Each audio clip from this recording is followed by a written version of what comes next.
तपाईले कहिले यस्तो एक्सपिरियन्स गर्नुभएको छ? ल्यापटप खोलेर काम स्टार्ट गर्नुभयो, 5 मिनेटपछि फोन चेक गर्न सुरु, त्यसपछि युट्युब रिल स्क्रोलिङ हेर्दा हेर्दै 1 घण्टा फुर, अनि मनमा एउटै सोच आउँछ, आज पनि फोकस नै भएन। यदि तपाईलाई पनि काम गर्दा धेरै डिस्ट्र्याक्सन आउँछ भने आजको भिडियोमा हामी बुझ्नेछौँ फोकस किन हराउँछ र कसरी सिम्पल सिस्टम प्रयोग गरेर डिप फोकस बिल्ड गर्न सकिन्छ त्यसको बारेमा चर्चा गर्नेछौँ। यो कम्प्लिकेटेड साइन्स होइन, सिम्पल तर डिप कुरा हो। सुरुमा बुझौँ फोकस किन हराउँछ। धेरै मानिस सोध्छन् म डिसिप्लिन छैन, तर ट्रुथ के हो भने प्रब्लम डिसिप्लिन होइन, प्रब्लम एन्भाइरोमेन्टको। आजको वर्ल्ड डिस्ट्र्याक्सन मेसिन जस्तै छ।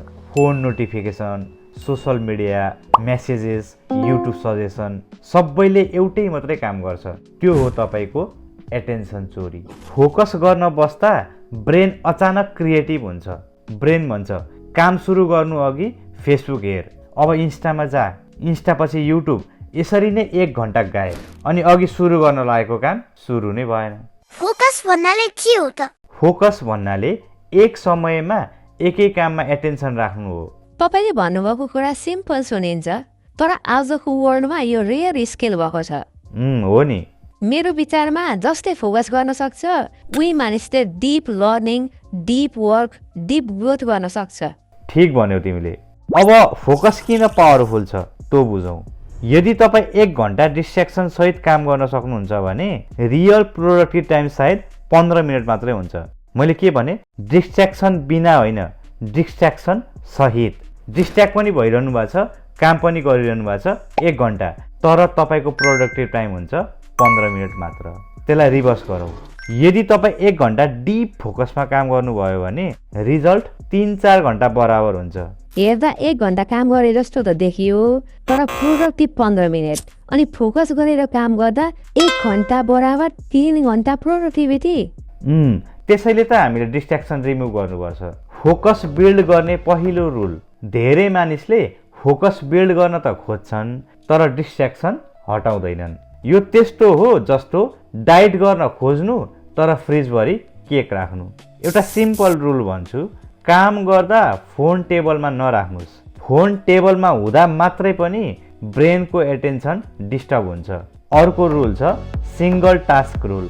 धेरै मानिस मल्टिटास्किङ गर्न खोज्छन्, म्युजिक सुन्ने, च्याट गर्ने, काम गर्ने, तर साइन्सले के भन्छ भने मल्टिटास्किङ स्लो पर्फर्मेन्स हो। हाम्रो ब्रेन एकैचोटि 2वटा काममा फोकस गर्न सक्दैन। इमेजिन गर्नुहोस् तपाईँ भिडियो एडिट गर्दै हुनुहुन्छ, त्यही बेला मेसेज रिप्लाई पनि गर्दै हुन्छ, युट्युब पनि बेला बेला हेर्दै हुन्छ, अनि रिजल्ट के हुन्छ होला त? न त भिडियो एडिटको फ्लो बनिरहेको हुन्छ, न त तपाईँले रिप्लाई दिँदाखेरि भन्न खोजेको कुरा बुझिन्छ, अनि brain completely tired. Single task power.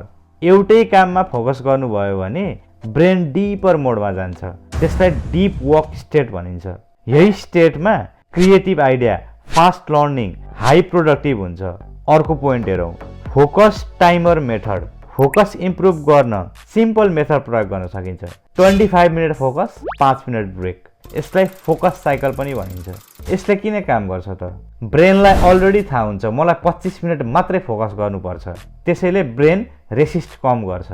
25 minute focus गर्दा ब्रेन कहिलेकाहीँ भन्छ बस अब ब्रेक लिउँ। टाइमर हेर्दा अझै 18 मिनट बाँकी। यो मोमेन्टमा डिसिप्लिन बिल्ड हुन्छ। एउटा कुरा के याद राख्नुहोस् भने फोकस नेचुरल ट्यालेन्ट होइन, यो ट्रेन्ड स्किल हो।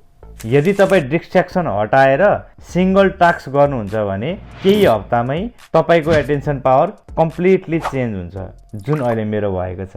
रिमेम्बर, आजको वर्ल्डमा एटेन्सन रेयर रिसोर्स हो। जसले आफ्नो एटेन्सन कन्ट्रोल गर्छ उसले आफ्नो फ्युचर कन्ट्रोल गर्न सक्छ। अब कमेन्टमा भन्नुहोस् तपाईँको सबैभन्दा ठुलो डिस्ट्र्याक्सन के हो?